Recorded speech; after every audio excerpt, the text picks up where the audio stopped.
Magandang gabi mga kapuso. Ako po ang inyong Kuya Kim na magbibigay sa inyo ng trivia sa likod mga trending na balita. Marami ang napangiti at napanghiwi sa talento ng isang babae mula Cagayan.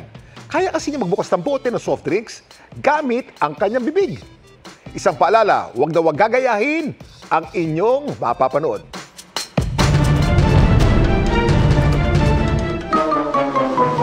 Ang babaeng ito, nagpakitang gila sa isang wedding reception sa Ballesteros, Cagayan. Hindi siya kumanta o sumayaw, kundi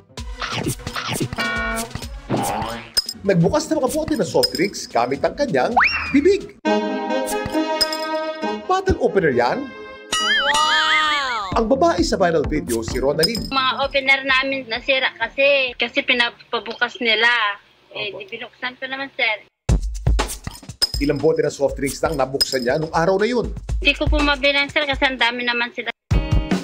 Ang pagbukas ng bote ng soft drinks gamit ang bibig, matagal na raw talent ni Ronaldin. At ang pinagpapasalamat niya, Okay naman yung ipin ko. Buo naman, wala naman na, sir. mapangiti kaya niya mga dentista sa pagpapakitang gilas niyang ito. Kuya Kim, ano na? Alam niyo ba na ang pinakamatigas na bahagi ng ating katawan makikita sa ating bibig? Ito ang enamel o yung panlabas na bahagi ng ating ngipin. Mas matigas pa ito sa ating mga buto. Binubuo kasi ito ng mataas na konsentrasyon ng mineral, gaya ng hydroxyapatite na isang uri ng calcium phosphate. Pero kahit na ito ang pinakamatigas na bahagi ng ating katawan, tandaan, maaari pa rin ito masira o di kaya ay magkakavity. At kapag nangyari ito, hindi na ito kusang nagre-regenerate tulad ng buto. Napaka mapanganib nito.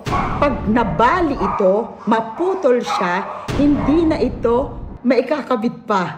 Paalala naman ng mga eksperto, ang pagbubukas ng bote ng soft drinks gamit ang bibig, lumang delikado sa ating ngipin at bibig. Maaari kasing mabali ang ngipin o di kaya ay mabasag ang enamel.